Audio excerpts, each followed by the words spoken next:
Por fim, vamos falar das questões de finalização e dar um panorama de editais e leis de incentivo. Quais são os processos de finalização, pensando que, né, é uma exposição temporária ou itinerante? Os processos são desmontagem das obras, recuperação dos espaços e a prestação de contas.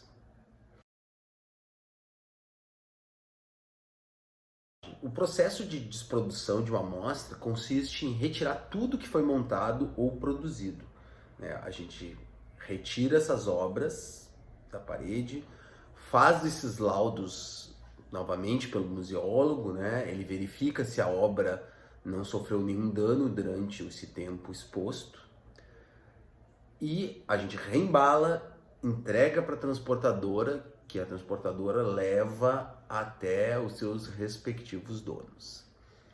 Se a exposição for itinerante, nós embalamos as obras e preparamos elas para serem remontadas.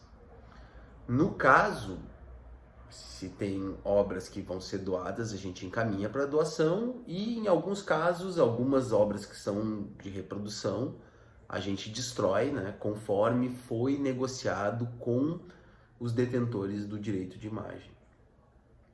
Bom, aí a entrega do espaço, né? Estando essas obras desmontadas, a gente faz o processo de reconstrução do espaço para devolver ele para as instituições como foi acordado anteriormente lá no início, né? Eventualmente, as instituições querem que pintemos as paredes de outra cor, que deixemos algum painel que foi construído. A gente tem que entregar esse espaço conforme foi negociado lá na etapa 3, né? Ou seja, a gente tem que cumprir o que a gente negociou. Claro, eventualmente a gente pode alterar, mas é uma conversa que se tem com a instituição, né? Paralelo a isso, a gente vai acompanhando, né, a entrega das obras para os respectivos emprestadores para ver se, quando eles chegarem lá, se está tudo ok, se está tudo de acordo, se a obra realmente não sofreu nenhum dano. E esse é o processo, basicamente, de desmontagem de uma exposição. A gente tira os adesivos, né, tira toda a comunicação, né, assim, desproduz tudo, né? A prestação de contas é algo que não ocorre em todas as exposições, né? Mas, assim, as exposições que têm dinheiro de leis de incentivo, a gente tem que fazer essa prestação de contas. Basicamente, a gente divide a prestação de contas em duas etapas, tá? Uma é a financeira, né? Onde a gente pega todas as notas, todos os serviços que foram prestados e a gente cria, digamos, um grande relatório financeiro demonstrando que todo o dinheiro que foi captado, ele foi gasto e em serviços, em materiais especificamente para esse projeto de exposição. E a outra parte, nós fazemos um relatório sobre, assim, mostrando fotos, mostrando a quantidade de público, né, pegando esses clippings, mostrando que os espaços têm acessibilidade, que foi feito um catálogo, se tiver dentro do acordo que foi feito um catálogo. Então, esse é o relatório físico do que aconteceu. E por que é importante a gente ter esse relatório, né, esse documento? Porque a gente, além de ter esse fechamento e entregar, mostrando que o dinheiro foi bem gasto, que o dinheiro foi gasto exclusivamente para a finalidade dessa amostra, a gente ainda tem um portfólio para apresentar para os próximos projetos que a gente tiver interesse em fazer. Bom, agora vamos falar um pouco de leis de incentivo, né, editais. Bom, no Brasil existem diferentes leis de incentivo à cultura, mas basicamente, bom, existem diferentes leis de incentivo à cultura. Basicamente, elas são destinadas ao fomento cultural.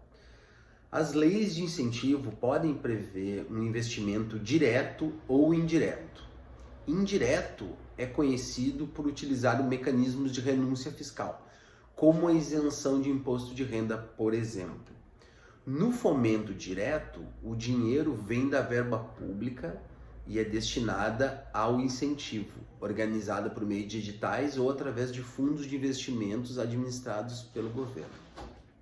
O exemplo mais conhecido de investimento indireto é a Lei Rouanet, onde você cadastra um projeto, segue os trâmites e, se ele for aprovado, você tem que procurar empresas ou pessoas doadoras que irão utilizar os seus impostos.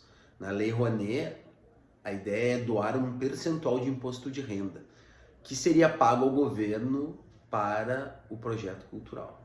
Enquanto a LIC, que é a Lei da Procultura do Estado do Rio Grande do Sul, trabalha com isenção de ICMS, que é o Imposto sobre Circulação de Mercadorias.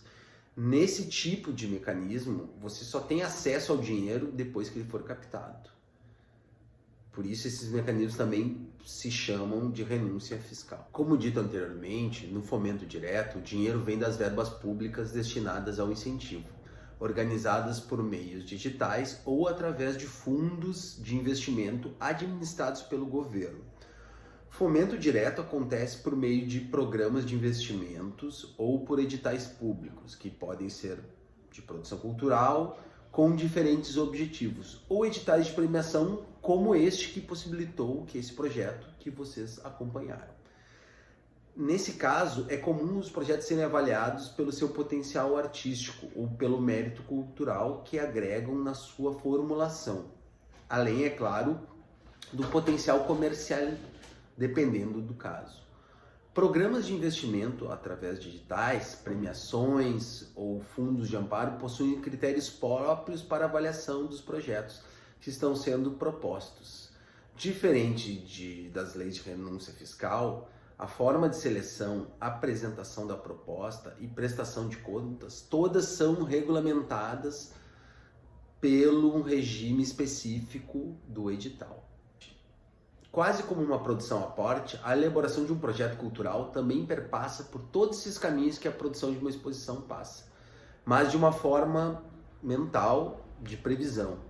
E um projeto cultural bem elaborado pode ser uma produção efetiva mais tranquila, com todo o aporte financeiro adequado, desde que sejam seguidas todas as etapas.